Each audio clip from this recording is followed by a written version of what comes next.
But here's what he did. Rhyme it. Do you know how to rhyme it? Oh, please just rhyme it. And he really gets into it. Do you know how to rhyme it?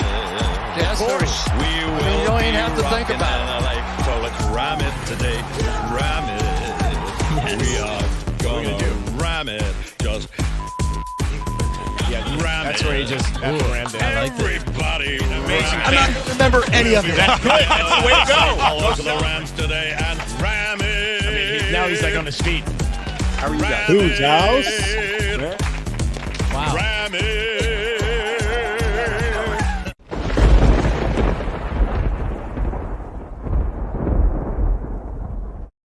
Hey, everybody. Welcome back to Rams Brothers, the pod. I'm your host, Dean, and I'm joined by the other host of this show, Nick. And Nick, we're 2-1 in a weird game against the Cardinals in Arizona. How are you? I feel really good. Weird game, yeah. Definitely just felt like a divisional match more than anything else. Luckily, one that we kind of were in control of most of the time. A couple weird things happened, like that Cam Akers fumble. But ultimately, I'm watching that game. My feet are kind of up. I mean, the first half of it, at least. Yeah, our defense against Kyler, he is just so terrified of Aaron Donald. It's crazy. Wouldn't you be too if you were that size? The Rams win the game. I'm terrified of him at 6'1". Exactly. The Rams win the game 20-12. That's now 10 over the last 11 against the Cardinals. So Kliff Kingsbury definitely ain't got shit on Sean McVay. And we're currently in first place in the division with the 49ers looming right around the corner. Dismantled by injury, Nick, on the road in the division. Those are kind of games are going to be tough, as you mentioned. And it's that much more important to come away with a win in a game like that. Before we get into anything, Bet Online. It is the fastest and easiest way to wager on all of your favorite sports, contests, and events with first-to-market odds and lines. Find reviews and news for every league, including the MLB, the NFL, NBA, NHL, combat sports, esports, and even golf. BetOnline continues to be the top online resource for all of your sports information, from live in-game betting, props, and futures. Head to your BetOnline today and use your mobile device to join today and make all of your first sports bets. Use promo code BELIEVE50 to receive your 50% welcome bonus on your first deposit. BetOnline, where the game begins. Believe, that's BLEAV 50. You gonna flash it on the screen? Yeah, give me a second. We got some fun stuff today. We got some pictures, we got some video. So live video and podcast host. It's a difficult assignment, but it's here on your screen now. There you go. BLEAV 50 on betonline.com. Since we're talking about bets, how about Nick's picks? How'd you do this week? 4-1, 4 wins, 1 loss, and the one loss happened to be the Lions money line, which should have been a win, but of course it was. Yeah. You know what? 4-1's pretty damn good, and you got some good momentum and continuity going into the next week. Mm-hmm. That's what matters the most, and that's what the Rams have. Sharp transition, players stepping up. Nick, I mean, you got to see a lot of the depth due to injury step up and fill in some vacancies in this game against the Cardinals. Terrell Lewis, specifically coming off the edge. Darion Kendrick, who I believe has a concussion, but he's going to be monitored day to day, had a great day. Grant Haley coming in from the practice squad. Michael Holt with a pump block. Ben Skowronek, who we're going to talk about a little bit in length later on in this episode. Alar Jackson, Brandon Powell, Kendall Blanton, Tack McKinsley. Like all those players filled in as necessary depth for injury in a big game, in a divisional game on the road. And that's the kind of stuff that we were hoping to see this week. Yeah, I felt like there were two themes of the game. One of them being like these like kind of like practice squad guys stepping up and really like making this team still a Super Bowl standard team. And then the other one was just the unmistakable GOAT behavior of Jalen Ramsey. Yep. I swear to God, he was a part of every single pass breakup. It was like he was on another level yesterday. Yeah, so he was. When those two things can kind of like, connect, you have a really good chance of looking like an all-star team. You're totally right. Let's start with the offense, and then we'll go into because there's a lot of talk about Jalen Ramsey, about the bend don't break defense, about Raheem Morris. But starting off at the top with the offense, so I mean, there was enough good stuff I think in the first half, and then some continuation of what was good in the first 25 minutes of the game, in the middle of the third quarter, late into the third quarter, and then they were able to hold on to the lead. But I thought this stat was really interesting by James B. Terry, a Twitter follower of Rams Brothers. Great Twitter follow, by the way, and I thought this tweet needed more attention. Yesterday was the 15th time in the Sean McVay era where the Rams gained more than 7 yards per play. I think they were at 7.1 yards per play in this game offensively. 9 of them have been on the road. Another was a home game in London. They're 12-3 in those games. So, I mean, it's just a very simple equation. If you're able to draw up plays where you could average 7.5, 8 yards per play, I mean, it's going to put your offense in a good spot. Yeah. What I saw from the offense, I liked. There was a moment that we were texting each other and we felt the same way, where it was, can we kind of start controlling the game and not going for just like absolute deep shots? Yep. And then some stuff kind of, like some things kind of happen when you go over the top and you're trying to just put the game away, when really, if you can just kind of methodically control the clock, you can have a much better chance of winning the game. But overall, I mean, there were just that Stafford like avoiding the sack and then beaming it into that little tight window. Some of the Skowronek stuff that I'm sure you're going to love to talk about, like popped up really well. And then Cooper Kupp's first rushing touchdown. Yeah, of his career, which I thought was absurd, right? I definitely would have thought he had one of those before. Yeah. Well, Robert Woods was the jet sweep specialist when he was in the offense. So Right. Adding layers, adding wrinkles to the offensive playbook is what we love to see. And that's the Rams' new offensive look, is week to week, developing layers on top of layers, developing a personality. I thought what Big Wit tweeted today, I thought was really interesting. He said the reason why he was sold on Sean McVay immediately was because Sean McVay immediately started talking about the marriage of the pass and the run game. And we talked about this, Nick, at length on the last podcast, was just the art of misconception and the art of misdirection that has made Sean McVay into Sean McVay today. And if Dan Orlovsky, I think it was in response to a Dan Orlovsky tweet, and he said, if you're calling play action passes out of formations and or run action, and that you don't run the ball out of those formations, the play action is going to be less impactful. Like, that seems like the most obvious statement in the world. But Sean McVay did that all the way back in 2017, 2018, 2019 with Jared Goff, and did it perfectly with an offense that averaged over 30 points a game over those 3 years.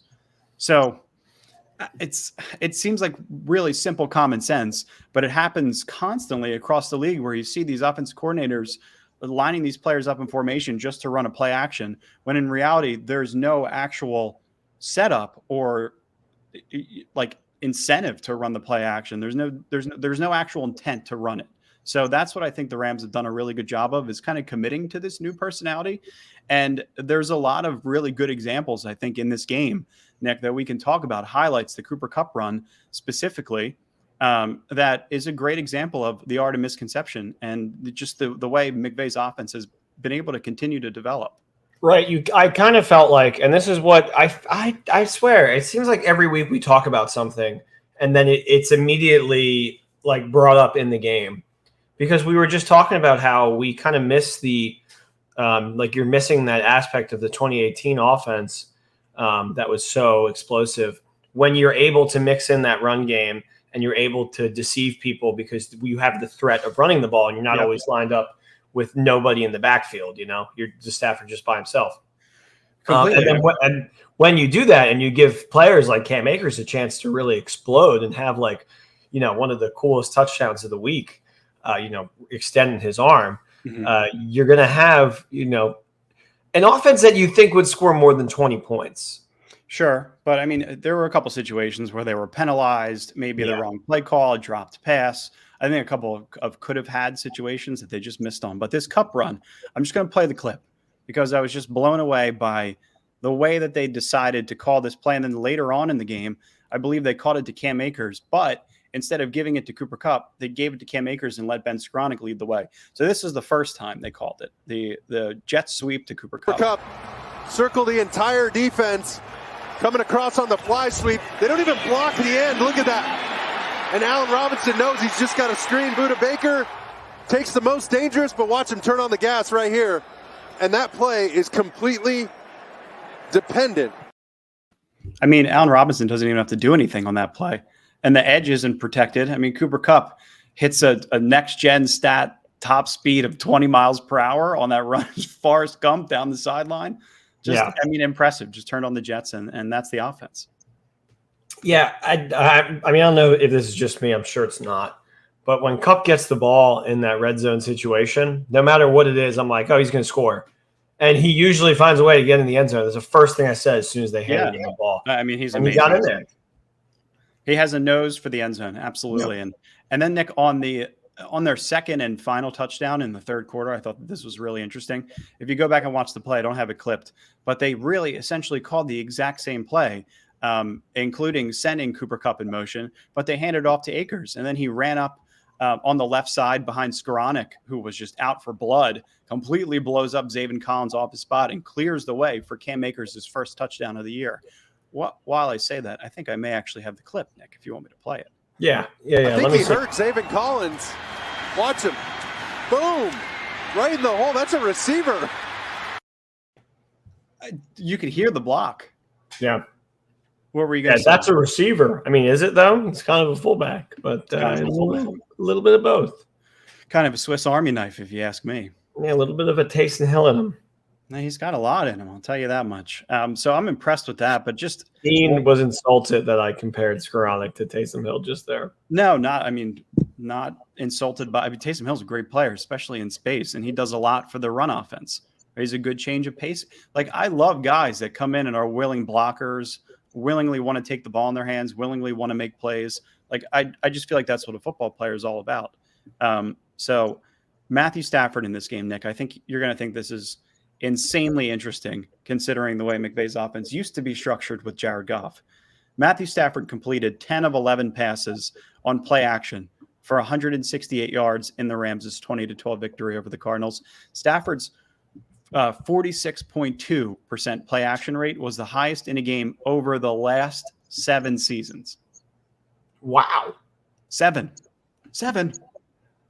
That's crazy. Mm-hmm. Yeah, 7 seasons. Yeah, which, I mean, I did not think that at all. I would have told you you're lying to me if you would have read me that stat, because it didn't feel like that kind of game. No, it was disguised really well. And yeah. That's exactly what we're calling out here. Yeah. I mean, yeah. No. Go ahead. What were you going to say? No, please. I was going to say, in every single one of those play actions, and we talk about this too, like and this is going back to the Orlovsky tweet and Big Wit commenting on Twitter, right? It's because in every single one of those play action passes, there's a legitimate threat with Ben Skowronek, with Cooper Kupp, with Cam Akers, like whoever that might be. And it's Stafford. I don't think he threw for any touchdowns. I think he was only sacked once, but I mean, it's just a great way to keep everybody involved in the offense and keep the wheels churning. Yeah, I like that they didn't rely on Stafford having to throw it as much, like you can win games and be a little deceiving at what you do. And I think for whatever reason, McVay just feels the utmost confidence in experimentalness when he's playing Kliff Kingsbury. I mean, this Cardinals team, he likes to bring out these unique concepts that he can like kind of test. It's so nice to have now almost 2 teams in the division that you can kind of just chalk off as like we're better than these guys. And we have proven it over a long period of time, because that's what the Rams were for so long with Seattle and San Francisco. We were just that team that was like, yeah, maybe we get them one time this year, and like, that's kind of all we had to look forward to. So to flip the coin, 11 to win 11 of 10. My God, like, it's just such an amazing situation right now for us to be a Rams fan.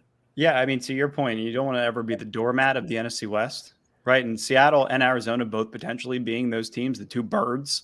I think that there's a lot of opportunity in this division, especially if you can take care of business against San Francisco with Trent Williams out at left tackle for 4 to 6 weeks with a high ankle sprain, and Jimmy Garoppolo running out of the back of the end zone. So that we'll talk about that on Thursday, but plenty of opportunity just within the division, as we just saw on this past Sunday. But Stafford was only 18 of 25 for 249 yards, like no touchdowns, no picks. That's fine. The offense is efficient. I would like to see them put up more points, but they do sometimes get in their own way. It's not all gravy. Are you going to bring up what I think you're going to bring up, the 2nd and 2? I'm getting there.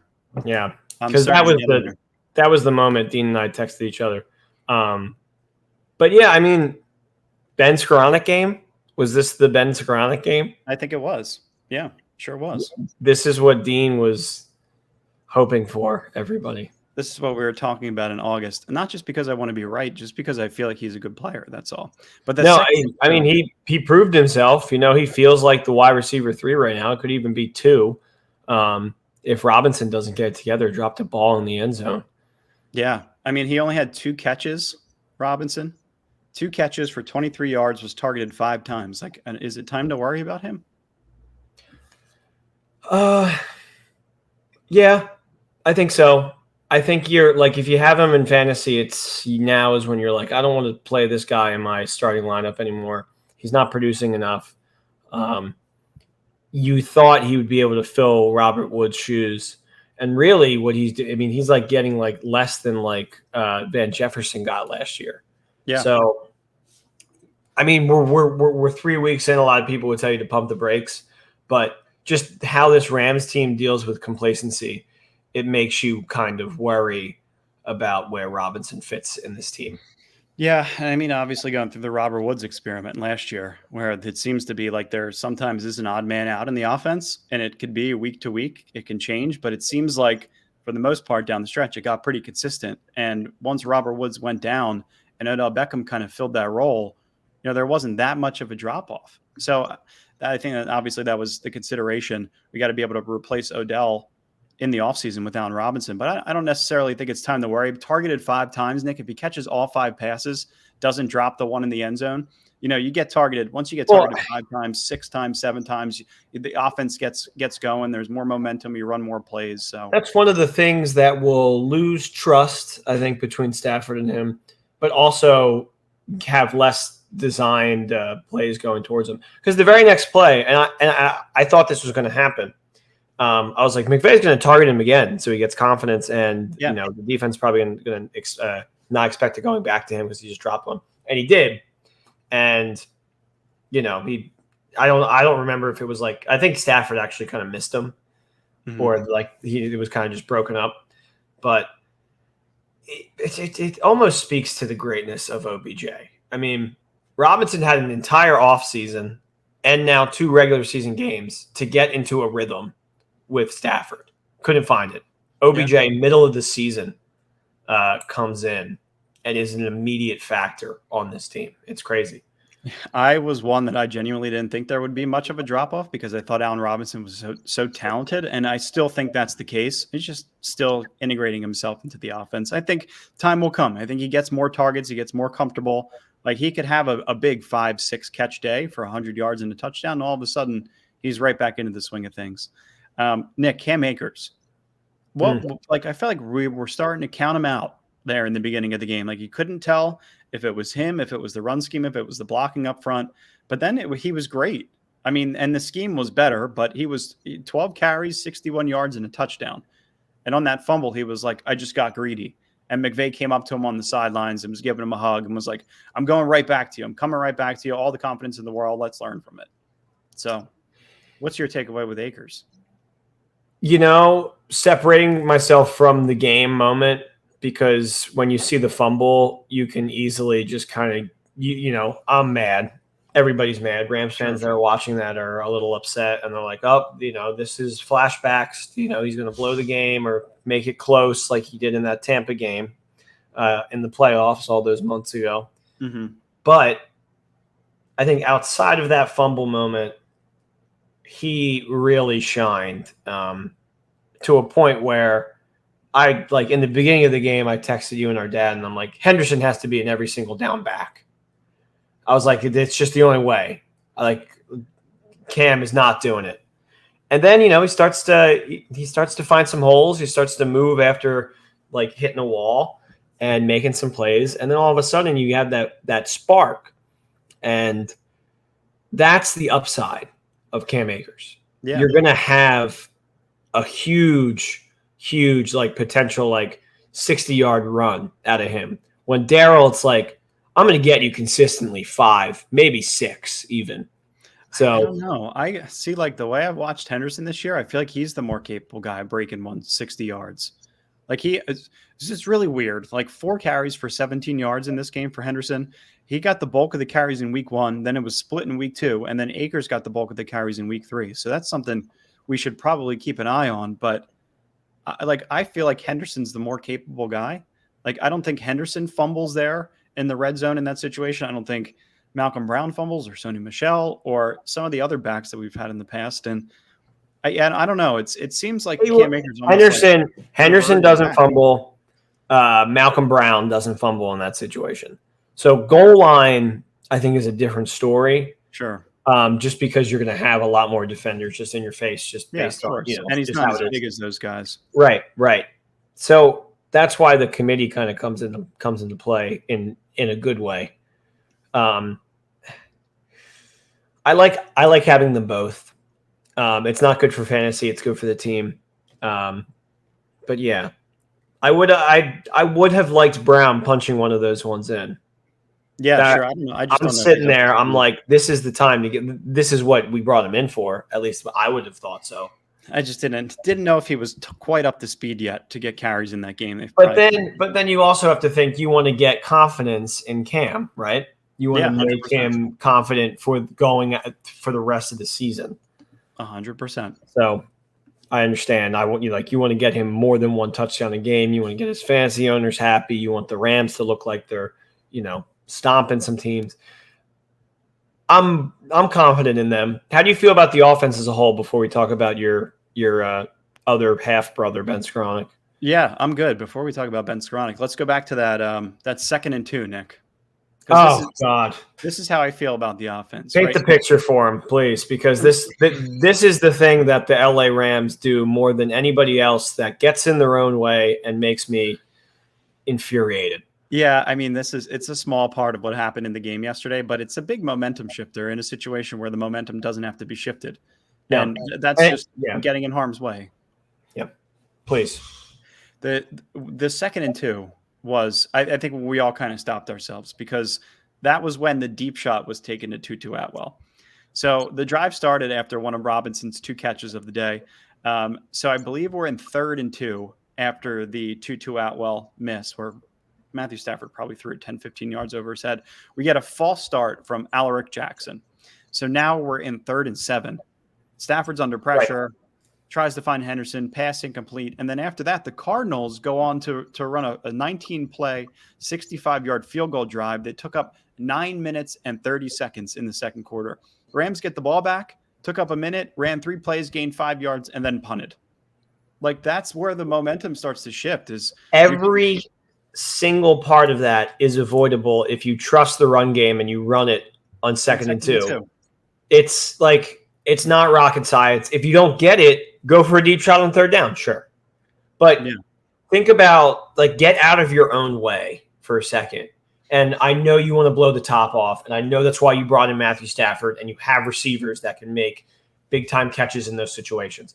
But you are shooting yourself in the foot here.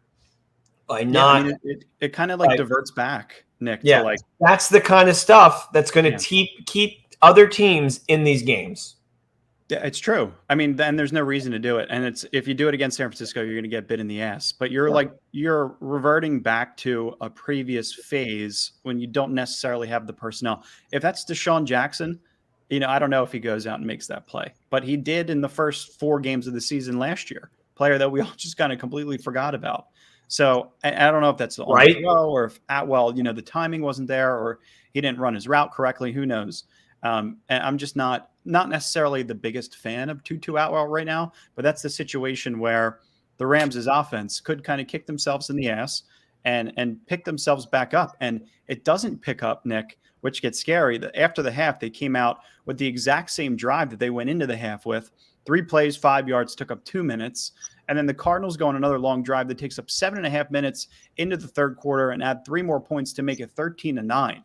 So like your feet aren't up anymore at this point. No. You're aggravated, and you feel like the weeks are going to repeat themselves with Arizona or from Atlanta to Arizona. And I'm going to show the clip of Matthew Stafford when the momentum finally picked back up. But Nick, even in those first 2 plays in that series before Matthew Stafford made that throw, it was a little bit shaky. Like Coleman Shelton was called for a holding, so they're in 1st and 20. Then Akers with a 9-yard run, which Nick, you would have drew up that play on 2nd and 2. And then he misses Cooper Kupp in the middle of the field, and then he spins away, evades a pass rusher, has one arm draped around him on his right shoulder pad, does his best Patrick Mahomes impression, throws a dart sidearm to Cooper Kupp, and gets a first down. That was the momentum swing, but you don't want to be relying on that. Exactly. And let's show the And player. you don't have to be relying on it. Exactly. You don't have to be relying on it whatsoever. Here, let's show the clip real quick. This crowd making it tough on Stafford. The Red Sea rising up. Stafford's got to part this Red Sea, figure out a way to get a first down. Just got the snap on 3rd and 11. Pressure comes. Stafford breaks away and fires to Cooper Kupp for the first down. It's perfectly designed. Henderson came in for extra help with the pass rush. No other receiver on this Rams team catches that ball. I don't think so either. So, you needed both of your best players to do an incredible, ridiculous Russell Wilson in his prime play. Yeah. And luckily you kind of get to that point and you breathe a sigh of relief, and then you have the momentum back. But all of it is so avoidable, and you really just have a chance to kind of take over, and you squandered it. But then, as the good team that they are, they take it back with thanks from the iconic Skowronek. Yeah, that's a great nickname. I was thinking of one for a while. Dad was calling him the workman yesterday. He's like, this kid's a workman. And then McVay's calling him a maniac. And, it's fun. I mean, he's your leading receiver in this game, and he's your leading blocker. He caught all 4 targets for 66 yards. He pancaked Zaven Collins, who's 6'4", 260. Pancaked J.J. Watt, who's 6'5", 290, that we know of. My nickname was the International House of Skowronek, IHOS. What are your thoughts? Mine is the best one. The iconic Skowronek? Yeah. I would totally agree. The only thing I worry when you have these maniac type players, the Taysom Hills, the special teams guys, the people that you're asking to do a lot. So much of this game is personalized versions of a very good job of one thing that you are really good at. And when you're asking somebody to do a lot of different unique things, the variables just start to climb and you just start to get worried. And I don't see Ben Skowronek as somebody that the Rams lean on for a foreseeable future. Right now, in this early version of the 2022 season, yeah, they're going to need him because he's clearly stepped up as wide receiver 2, wide receiver 3. Let's be real. I don't even necessarily think that, he's in such a unique position, right? It's tough, right? I mean, you could talk about him dropping passes. That's one of the things that I feel like everybody reverts to. But he's a fullback and he's a receiver and he's he does a lot of. I know. It's speaking to my point, kind of. Yeah. Yeah. I mean, he's just an interest, and I don't think you have to rely on him. I think that's my point, is he's not a player that you necessarily have to rely on, but when it's open, you take advantage of the fact that he's playing his game well. He's doing everything that the coach is asking him to do, and he's successful in the offense. And right. Let's be real. This is the first time he's legitimately caught a pass that's been kind of further than 15 yards? He caught a 26-yard pass in this game, lined up as a fullback with his hand in the dirt. Right. I for the people that aren't impressed in this game, I'm just going to say, for the people that aren't impressed with him, at this point, a 7th-round pick that was thrown into a role last year unnecessarily and made the best of it, and he's doing everything he needs to do to stay on the field in this situation, should be a fan favorite. If you don't like him, then you don't like good football. That's all I have to say. I'm not saying I don't like him. I'm just saying this isn't somebody that you are I understand. incredibly excited to be on your team. He's kind of like a like if he was like on Carolina, it's probably like a huge deal because he is this like Swiss Army knife man that is doing something for this team that really has nothing going for him. This is a team that demands greatness already. And I'm not saying he hasn't brought that this week because I think he did. And credit where credit is due. I think he did a great job this week. I just think, big picture, this is not the kind of player I want in big moments. And that's he's stepping up. I know what you're saying. He has stepped it up. He has. I agree. It's a situation where people like to jump on the wrong side of the argument, where they just like to say, "You're saying people," but really, what you mean is me. No, and I think that's okay. I think you should just say it. I really don't mean you at all. I'm talking about Twitter and every other fan that is negatively against a player that's helping you win. Makes absolutely no sense to me. I mean, I am not for a while. I mean, I guess you could have called me a hater. It has nothing to do with you. Let's be real though. Cards on the table. I definitely have been upset with his performances in big games. Particularly Super Bowl and I just watched CeeDee Lamb is one of the best receivers in the league. I watched the first half of that Giants Cowboys game, dropped 2 passes in the first half of a Monday. Oh yeah, a walk-in touchdown. I'm ridiculous. And people want to talk about 2 drop passes by a 7th round pick that was a rookie playing in the NFC Championship against the 49ers, one of the league's look, as soon as you step on that field, it does not matter what pick you are. I mean, you have to perform in big moments. 7 passes in his rookie year. 7 drops in his rookie year. He also wore number 18 in his first 2 years. It makes no sense why people wouldn't like this guy, and I'm going to stand on that side. The reason why, I'll lay it out for you, is because back then we weren't the Super Bowl champs, coming back for another year. In a situation like this, with a team that has expectations, you have to be a valued member on the team. I don't care what draft pick you are. If you're out there, clearly you have made it to that point, right? And obviously, look, the best of the best are going to drop big passes, and they're going to, everybody makes mistakes and whatnot. But it was the pattern of mistakes for a while that we saw. Nobody watched him in the run game. Nobody watched him as a blocker. Look, we did. No, nobody did. That's what I'm arguing, is the fact that nobody watched anything outside of the 2 drops. Well, obviously those are going to be the 2 most impactful things. I don't understand why people make up their mind after 2 players drop the ball all the time. Have your mind made up because it was an NFC championship and he gave the ball to another team in the Super Bowl. I mean, the stakes are important. Let's not just act like these are drops in week 3.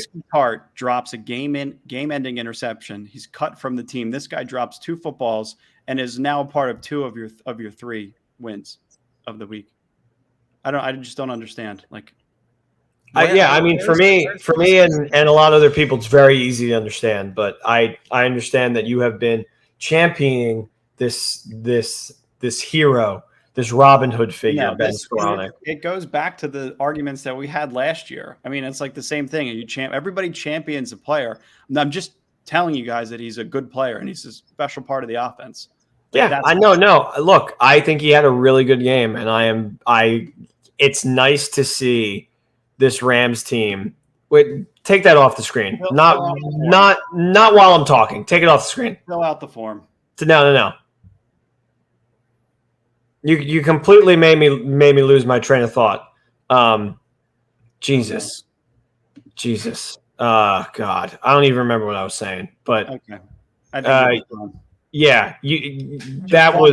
Watch good players play football, and you'll enjoy the game a lot more. That's all. Yeah, no, I do that every week. I'm not talking to you specifically. Well, I mean, I'm answering for the other side of the table. So the other side seems to be quickly switching over. How about we take a break? You want to talk about our sponsor? I was going to say, we don't cut to commercial on this show, so I don't really know what you're talking about. But yeah. Go ahead. You got it. I don't see it on the script right now. Go for it. It's on there. I know, but I can't find it. So I'm asking you, please, can you do it? Liquid Death. First one I've ever had. You have one there. Why would I do the read? You read it the first 2 episodes. I don't understand why you just would. Oh, you have one. Clearly, you should be doing the read. Go for it. Clearly. What else can I possibly do? It's the mountain spring water that's available in still, spring, still, sparkling, 3 flavors. It's Liquid Death. There's something about drinking water out of a can. It's actually really good. It's insanely refreshing. Fool your mother, your grandmother, have them catch you drinking one of these in the garage, in the basement, like I always used to get caught when I was 16.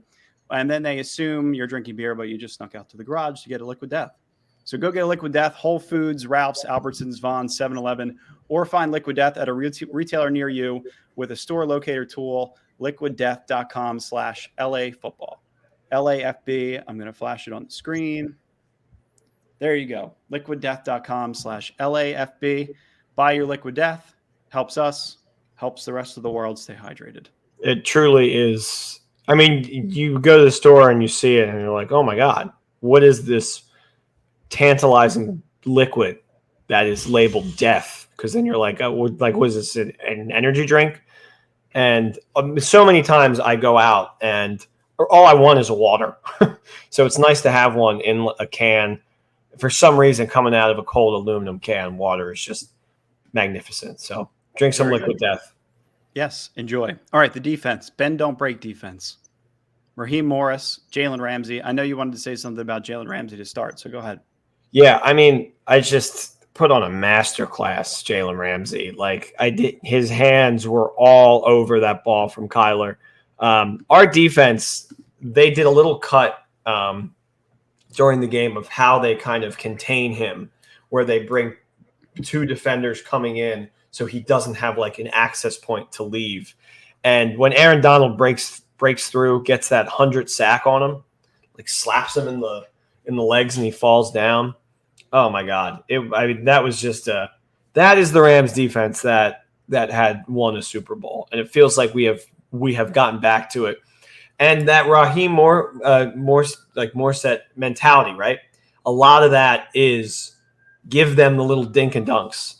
As soon as they go over the top, we have Jalen Ramsey, and you're screwed, and you're not getting anything from it, and you're going to lose an entire down. And he is certainly back. There was a little concerning gameplay moments in the Bills game, and even some in the Atlanta game up until the end when he would just kind of shut them out. But overall, beautiful defense. Yeah, the yellow socks are business. And per Jordan Rodriguez of The Athletic, he's wearing those yellow socks because he saw USC wearing them. And he loved the look of the yellow on yellow. So he's going to order some for himself and for the rest of the team now. If you looked at the script, you would see that. Yellow on yellow. Can you believe that? No, I can't. I hope one day we see that come to fruition. Yeah, I mean, it could be a potential jersey combination one day. You never know. Yeah, I would absolutely love that. I still think it could happen. It still could possibly happen. Yeah. The Cardinals on offense, they only averaged 4.9 yards per pass attempt all season this year so far.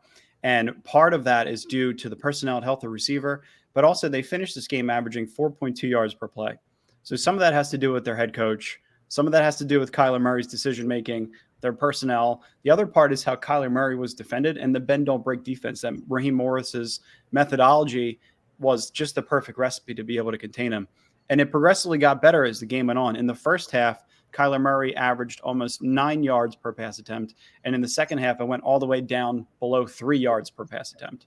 So you get that combination, and you got guys coming off the edge, guys like Terrell Lewis, guys like Justin Hollins and Leonard Floyd, Aaron Donald wrecking havoc, Greg Gaines containing Kyler Murray. Like, you just see a lot of good things from the defense.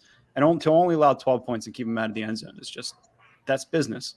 Yeah. It's just being able, to contain Kyler Murray, who I think is still, and I know this may not be a incredible opinion anymore, but I still think he's like one of the top 10 quarterbacks out there when he has the mobility and Hopkins, which is clearly missing in this Arizona team.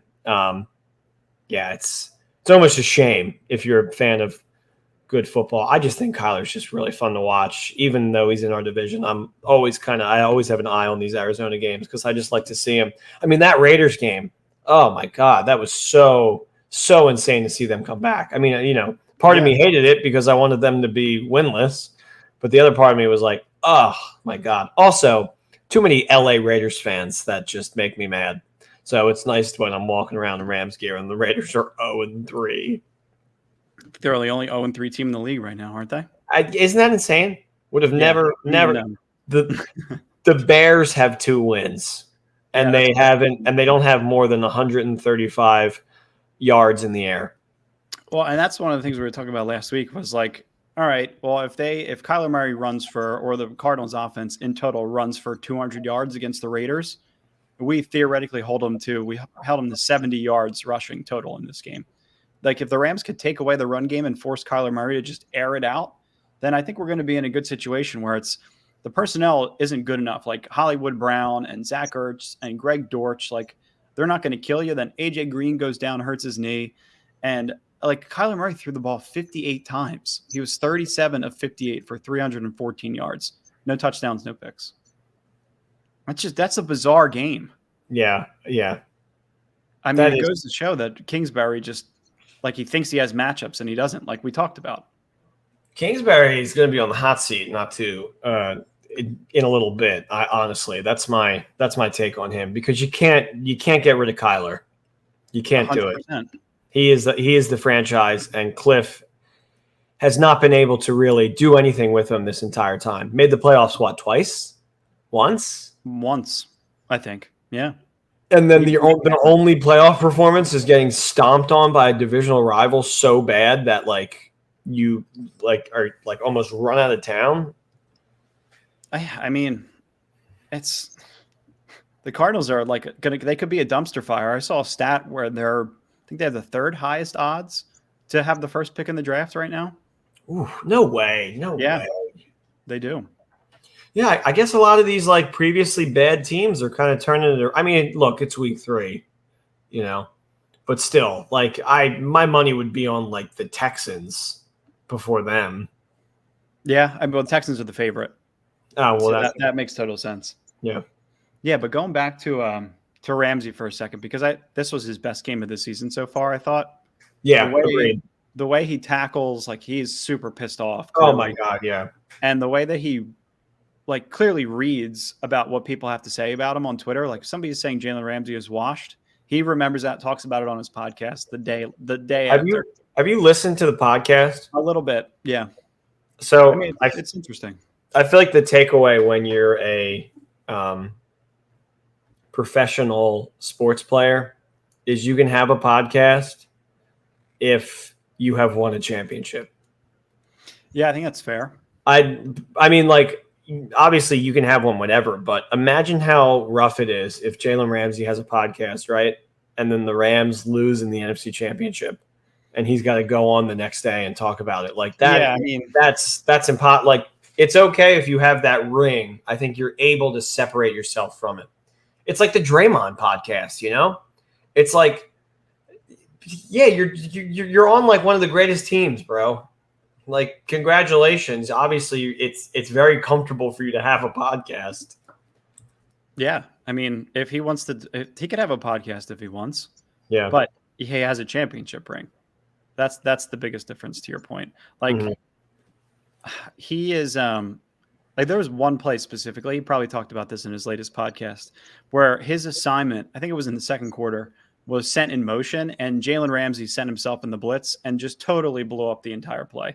Got in Kyler Murray's face. And then after the game, he was talking about how Troy Hill, David Long Jr., and Jordan Fuller were all inactive. And Jordan Fuller, I didn't think was going to be inactive, but was a late-minute scratch.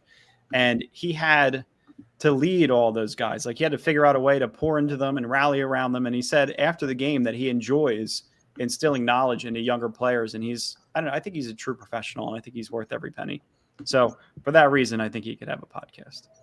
Yeah, no, I mean anybody could have a podcast. Truly, there is no requirement. You don't have to be Ben Skowronek lovers, Ben Skowronek haters. Everybody could come together and have a podcast if they want. Yeah, sure. I don't think there are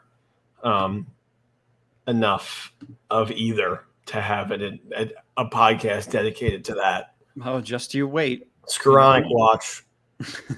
On the iconic Skowronek. There's a ton of deception, I think, in this defense too.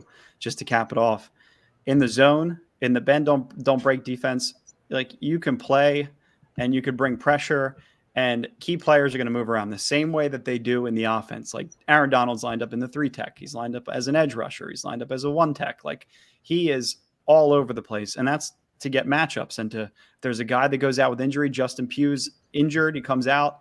Aaron Donald shifts over to that spot, tries to take advantage of the injury if he's not already locked up on Justin Pugh. Like it feels like Kliff Kingsbury, like he actually believed that he had specific matchups in the passing game on multiple occasions. Like throwing the ball 58 times, you have to think you have a matchup at least half the time, and Kyler's not going to bail you out half the time. So I mean, like even after AJ Green hurts his knee and comes off the field, they're still trying to force it, and it's just not a situation that you'd want to be in as a Cardinals fan. But Terrell Lewis as a pass rusher, I want to see more of him. And Greg Gaines and A'Shawn Robinson, both plenty capable in their roles. And Floyd and Hollins, I think that's where they need to get better. If anywhere, it's edge, it's offensive line, and then I think it gets a little receiver, I guess you could say, for all the people that don't believe that Ben Skowronek is Van Jefferson, because he's not. And I'll agree with you there 100%. You need somebody like a Van Jefferson to be able to stretch the field. That's not my argument. No, I mean, I'm fine with having Skowronek come out as fullback and then making, being a surprise. Yeah, I mean, he could still be on the field when Van Jefferson's on the field too. Right, exactly. Yeah. Yeah, all these guys could be active. Like Lance McCutcheon was active because Van Jefferson was inactive, and he only played 9 special team snaps. But getting Powell involved, Tutu involved, Skowronek, Kupp, Robinson, like it's a big task. You'd rather rotate in some better players so you don't feel like there's an obligation to be able to get some players involved, like a 2-2. Although I think Brandon Powell's been pretty good. But regardless, it was a good game. I mean, we won the game 20-12, and we got the Niners coming up. Yeah. I'm absolutely terrified of that Monday night game. I'm excited for it. I think that's like the test. You can kind of really feel like you're on top of the NFC West and the owner of the division if you come out and you win that game. But you know how it is with the Niners. You never know. You know how it is. They have our number, even though we beat them in the NFC Championship. Garoppolo in particular. How about all that news that came out that the Rams were thinking of getting Garoppolo? Genius. You win the division if you bring him in. Yeah. That's simple. He's 6-1 against the Rams. I know. How is that possible? After what I saw last night against the Broncos, I don't even think it's possible that he could ever beat the Rams again. But it doesn't, week-to-week analysis on Jimmy G, it just doesn't matter. He plays up against the Rams. Shanahan coaches up against the Rams. Yep. Yeah. We know. They're going to come up with a much greater run game. Debo's going to have 300 yards. No, let's not go there yet. Thursday night, we're bringing on guests of the pod. That'll be interesting. Multiple guests, callers. So I'm sure somebody will get yelled at one way or the other. A lot going on. Yeah. A lot going on. We got Nick's picks, a preview, and guests. So gear up for that one, ladies and gentlemen. Indeed. All right, Niners week coming up. Thanks for listening, guys. Horns up. Go Rams. Whose house? Peace.